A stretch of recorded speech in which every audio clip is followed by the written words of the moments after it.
You know, I've had a very touch and go relationship with nuclear power.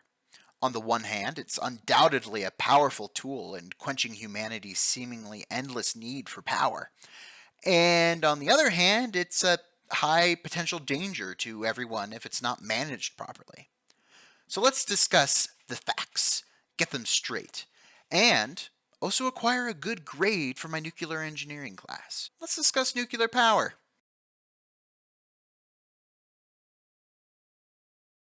So to start off this video essay slash madman rant, let's discuss a fairly easy to understand topic. Nuclear physics!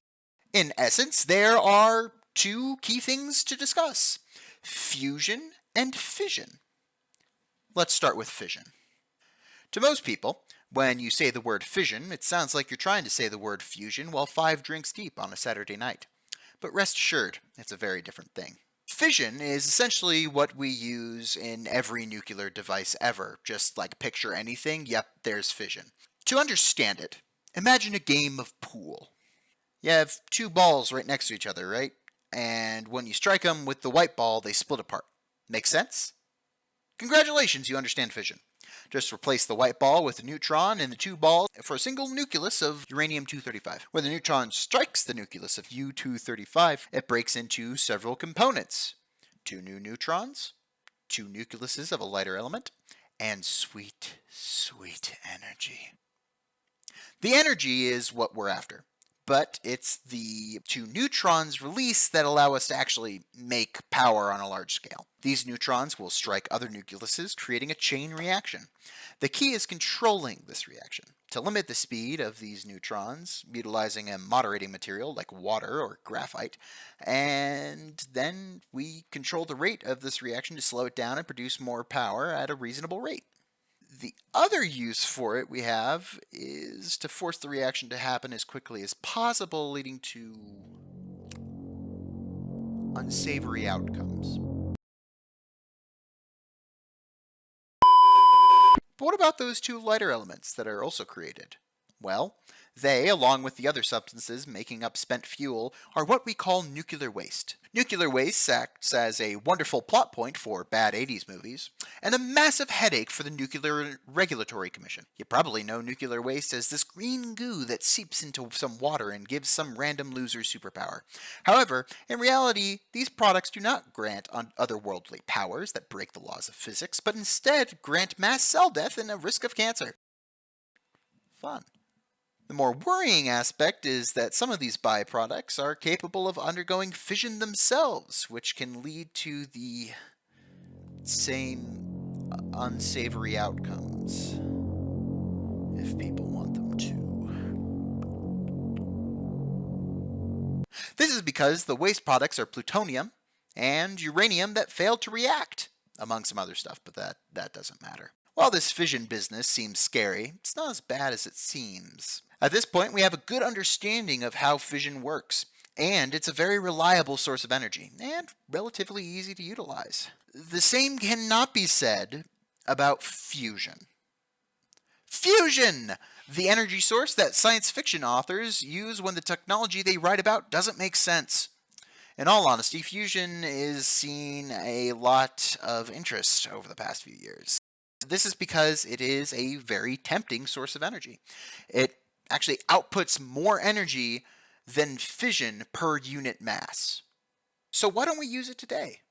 Well, it's quite simple actually. We don't know how, but I'm getting ahead of myself. We must first ask, what is fusion? Fusion is what the sun does to produce that sunlight that makes our days brighter and my eyes burn. In essence, unlike fission, which breaks apart the nucleus of an atom, fusion takes two atoms and merges them together. This creates a lot of energy because of the breaking and reforming of the bonds of the nucleus. While the sun's massive mass uses gravity to make fusion occur, on Earth it's much harder to actually fuse nuclei. Currently, the method for accomplishing this is using two different forms of hydrogen, deuterium and tritium. I hope I pronounced those right. This deuterium and tritium reaction, or the DT reaction, which I will be referring to it as from now on, takes these atoms and meshes them together, creating helium atom and one neutron. What is impressive about this reaction is its energy output. While it does produce less energy per reaction than that of fission of U-235, for example, it produces more energy per kilogram. This is because hydrogen atoms are lighter than U-235. It's like comparing the mass of a cube car to a cruise ship. This leads to the question of where we get deuterium D and tritium T. After all, I've never heard of them before. Well, deuterium is just a hydrogen atom with one neutron and one proton, while tritium is one proton and two neutrons. Simple enough. Those should be easy to find, right? Wrong. While deuterium is abundant in seawater, tritium is only scarcely found in nature as a byproduct of cosmic rays and is radioactive with a half-life of 12 years. It can be made artificially in traditional fission-based reactors, but that's a bit of a controversial topic that we're going to steer clear of. Instead, you can produce it by adding an extra neutron to lithium. I wonder where we get an extra neutrons to help feed a fusion reaction. Anyways, the most difficult part of fusion is that we have to compress the materials so that they become a lovely plasma soup. What is plasma? It's what the annoying kid in second grade kept bringing up when your underpaid teacher was just trying to explain the three states of matter. I'm sorry, Miss Kowalski. I know I wasn't easy to deal with. The more helpful definition is that plasma is the state of matter where the electrons separate from the nucleus. This allows the positively charged nuclei to merge as opposed to repel each other due to electrostatic forces of their charge. This merging happens when the nuclei come so close to each other that the nuclear force, which binds the protons and neutrons together, overcomes the electrostatic force. Essentially, it's like a game of tug-of-war between these two forces. When the teams are close together, the nuclear force will win, and when they're far apart, the electrostatic force will win. Normally, the two teams are not close enough to have the nuclear forces win, but in plasma they can be. Makes sense? No? Well, I can't think of another way to describe it, so go do your own research. It's this plasma state that makes fusion non-viable. Well, we can't sustain the reaction by utilizing the neutron released and a lithium lining within the reactor to create more tritium. Oh, that's where we get the neutron. The amount of energy necessary to put the reactants into a plasma state is more than what we get from the reaction itself. We currently have two methods of creating plasma, using circular magnetic chambers to force the gases together, or just shooting frickin' laser beams into a condensed pellet of fuel.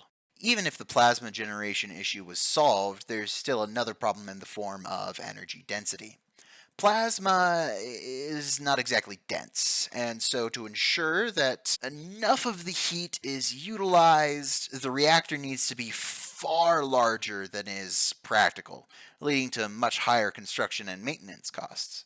Comparatively, fission-based methods are more energy dense due to their solid fuel and create far more concentrated energy, leading to much smaller and a stable system. While we are making strides in fusion, with one lab in the US getting more energy out of the reaction than was put in for a few milliseconds, the technology is still young and is still a long way off from being practical. Some are even saying that it will always be a future technology, constantly developed but never actually being solved. So, let's now pivot our focus back to the tried and true method of fission. When discussing topics like this, it can help if we first simplify. Therefore, let's start with a diagram. Look at this red box. This here is the core, or the actual power generation. The heat from this is so immense, so we're going to need a way to control it. There we go. Now we have to take that thermal energy and make it into something useful. To act as an energy storage / transportation, we can utilize a coolant. Wow, look at that. We have power. But it's not good to waste resources. So, Let's take that coolant we just used and cool it down and send it back into the core. And that's it. What? You expected more? What do you mean that doesn't fulfill the assignment criteria? Ugh. Fine, I'll go into more detail. To understand how this diagram works and apply it to a real-world scenario, let's first look at the core. After all, it's the part that generates the energy, so how does it work? Here is a pellet of uranium oxide. This pellet is then taken and placed on a rod with a bunch of other pellets. This is a fueled rod, which is actually responsible for powering the reaction, hence the name fuel rod. Now, let's put this rod in some cladding in order to make it more secure. Now, these rods are annoying to deal with individually, and won't be able to react. Well, at least not as effectively. So, let's make an assembly to put these fuel rods together. Wow, look at that! The elegance, the beauty, the various angles I had to draw. But this seems unsafe. We need some kind of way to control the reaction to prevent it from getting out of control. So what can we do to control the reaction to prevent it from getting out of control and allow us to control the power? How about a control rod? These fun things are composed of materials that can absorb neutrons, therefore slowing or even stopping the reaction. They allow us to have human input to guide the reaction according to our desired rate. So let's remove some of the fuel rods and put in some guide pipes for these control rods instead. Wow! Would you look at that? It's a nuclear fuel assembly. Now let's take that assembly and place it inside a big tank filled with water or another coolant, and that's a nuclear reactor. That fuel assembly will produce heat, which in turn heats up the water and will allow us to manage the amount of heat. Now, this is all fantastic, but a tank filled with hot water and a bunch of danger beads does not electricity make. For that, we need powerful and well thought out structures. We need things that harness the dark magics that humanity has discovered to create power beyond our wildest dreams. We need... Let's start this discussion by talking about the most common reactor currently used, the PWR, or the Pressurized Water Reactor. Unfortunately, I'm required to draw one of these diagrams to pass the assignment, so let's take a look at this bad diagram. Firstly, you may notice that there are 3 loops. Let's discuss the first loop. This is where the heart of the reactor lies, as this is the chamber that has the reactor core and the fuel assembly that we just talked about. In fact, this entire loop can basically be simplified as the red box from before. Here, the water is heated due to the nuclear fission and is then forced into this, the steam generator. This is where that water heated by the reactor core transfers its heat into the massive amount of regular water via convection. It is then forced back into the reactor via a pump to begin the cycle again. You may notice that throughout this entire process, the water does not become steam, despite the fact that it is very hot. That is because the water in this entire loop is under pressure, hence the name pressurized water reactor. This pressure prevents the water from converting into steam, as increasing the pressure of a fluid raises its boiling point. But Ches, I hear you ask, why pressurize? What accomplish? Well, my grammatically incorrect friend, the answer lies in the steam generator mentioned before. You see, almost every form of energy production requires us to spin a turbine. Most traditional power plants boil water into steam before then using its high pressure to force the steam through a turbine, which then generates power. That's what this second loop is doing. The convection between the normal water it contains and the pressurized loop creates steam, which is then forced through the turbine. The steam generator and the turbine act as our yellow box from the diagram.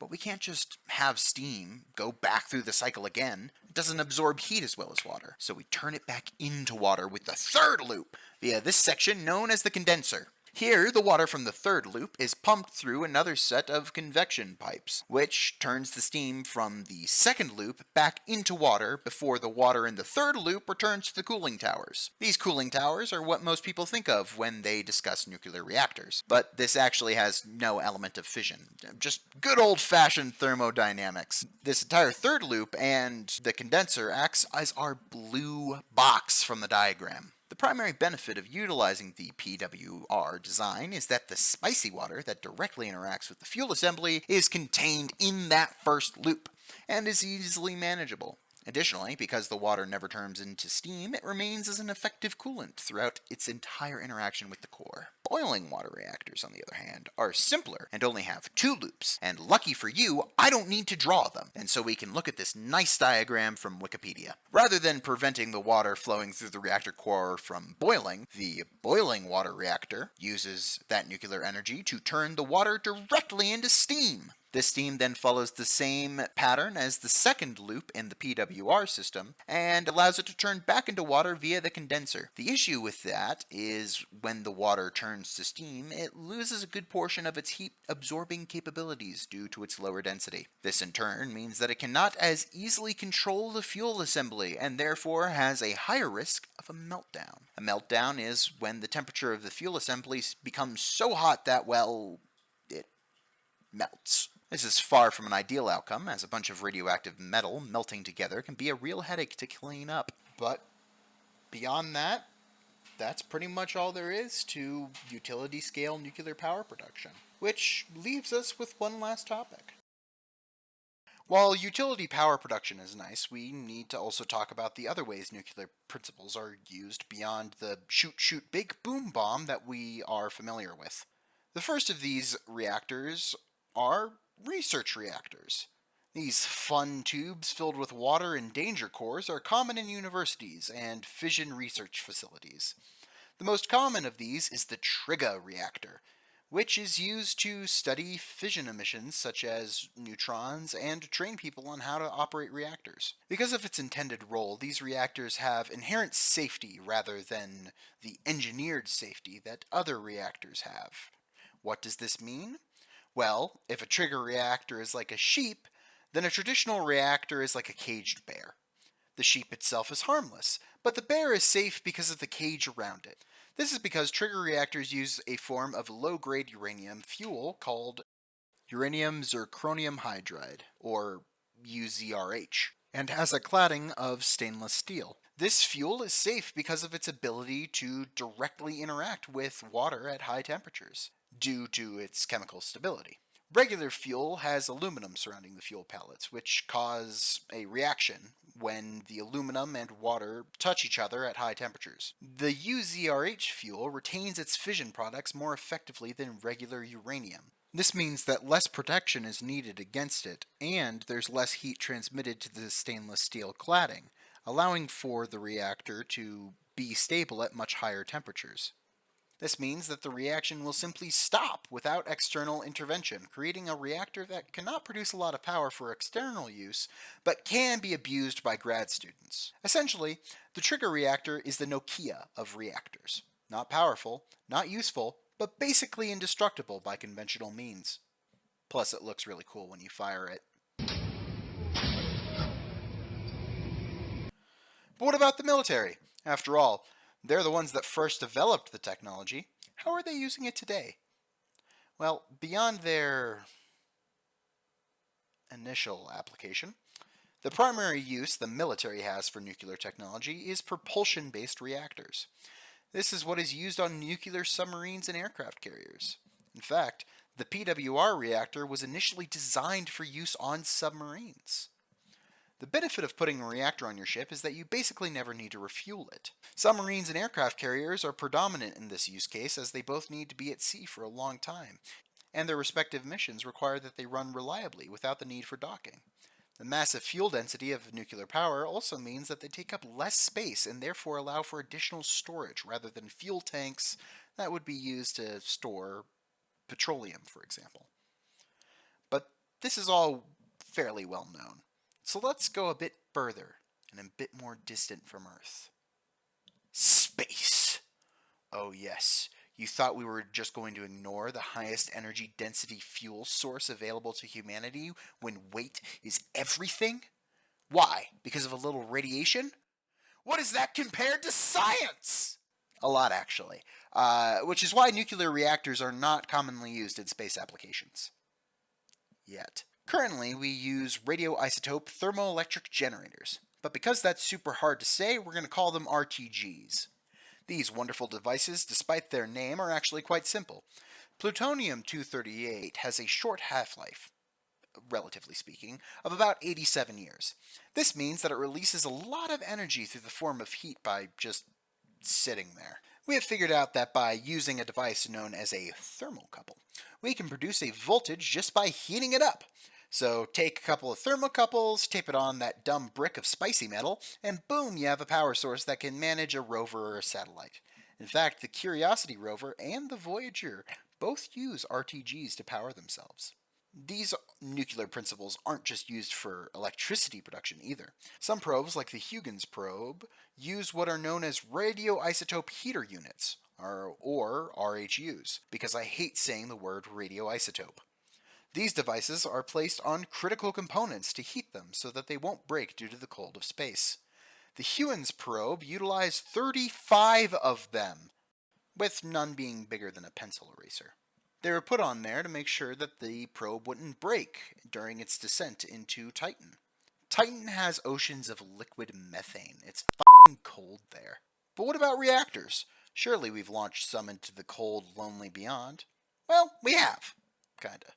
During the Cold War, the Soviets launched roughly 30 reactors into space, and the US launched one, the SNAP 10A. Because it's easier to find information on the SNAP 10A, let's talk about that one. Essentially, its design was contracted to Atomics International. If you're wondering why you've never heard of that company, it's because it started in 1955 and lasted for 23 years. But in that time, not only were they able to secure this contract, but also develop a small nuclear reactor that could produce electricity. Not an RTG, an actual reactor. Launching a nuclear reactor into orbit is obviously a dangerous prospect given the lackluster success rates of rocket launches in the 60s. Luckily for our fragile cells, this was accounted for, and the reactor is only activated once it's safely reached orbit. This means that if it were to follow the fate of its kindred, the enriched uranium wouldn't pose any serious threat. Obviously, having a power source capable of operation for decades with no additional fuel is a tantalizing prospect for space travel. I personally believe that these systems may see a resurgence as discussions about establishing bases on the Moon and Mars become more prevalent. So we've talked about power generation in space, but what about getting it there? Well, don't you fret. Nuclear has us covered there too. You see, by taking liquid hydrogen and turning it into a gas, its expansion can cause a lot of thrust. So, to achieve this rapid expansion, we shoot the hydrogen into a nuclear reactor core inside of a f***ing rocket. And actually, it works really well. Despite the seemingly crazy concept that I can only assume was initially a joke, this process is actually the most efficient rocket engine based on specific impulse. What's specific impulse? Well, it's kind of sort of just energy efficiency or engine efficiency, but with a lot of extra stuff. It basically controls how much thrust you get from the fuel. Rocket scientists are probably not happy about that incredibly simplistic description, but this video is running very long and I don't have the time or willpower to go into the math. Regardless, this type of engine, called a nuclear thermal rocket, has seen a resurgence with DARPA's Draco project. Cool name. Lockheed Martin has been contracted to develop these rockets for Mars missions. These rockets aren't new, however, and they were tested extensively in the 60s and 70s, but were somewhat frowned upon. And beyond a few miscellaneous things, they're really the last thing that we need to talk about. Thank you all for watching. Well, I don't know, but I've been told uranium ore's worth more than gold. Sold my cad, I bought me a Jeep, I got that bug and I can't sleep. Uranium fever has gone and got me down. Uranium fever is spreading all around. With a Geiger counter in my hand, I'm going out to stake me some government land. uranium fever has gone and got me down. Well, I had a talk with the AEC and they brought out some maps that looked good to me. And one showed me a spot he said he knowed, so I straddled my Jeep and headed down the road. I reckon I drove about 100 miles down a bumpy road out through the wilds, when all of a sudden I bounced to a stop at the foot of a mountain, didn't have no top. Uranium fever has done and got me down. Uranium fever is spreading all around. With with a Geiger counter in my hand. I'm going out to stake me some government land. Uranium fever has done and got me down. Well, I took my Geiger and I started to climb right up to the top where I thought I'd find a hunk of rock that'd make it click just like I'd read about Vernon Pick. On the second day, I made the top, and I'm telling you, Steve, I was ready to stop. The only clicking that I heard that day was the bones in my back that had gone astray. Uranium fever has done and got me down. Uranium fever, it's spreading all around. With a Geiger counter in my hand. I'm going out to stake me some government land. Uranium fever has done and got me down. Well, you pack up your things, you head out again into some unknown spot where nobody's been. You reach the spot where your fortune lies. You find it's been staked by 17 other guys. Well, I ain't kidding, I ain't gonna quit. That bug's done caught me and I've been bit. So with a Geiger counter and a pick in my hand, I'll keep right on staking that government land. Uranium fever has done and got me down. Uranium fever is spreading all around. With a Geiger counter in my hand. I'm going out to stake me some government land. Uranium fever has done and got me down.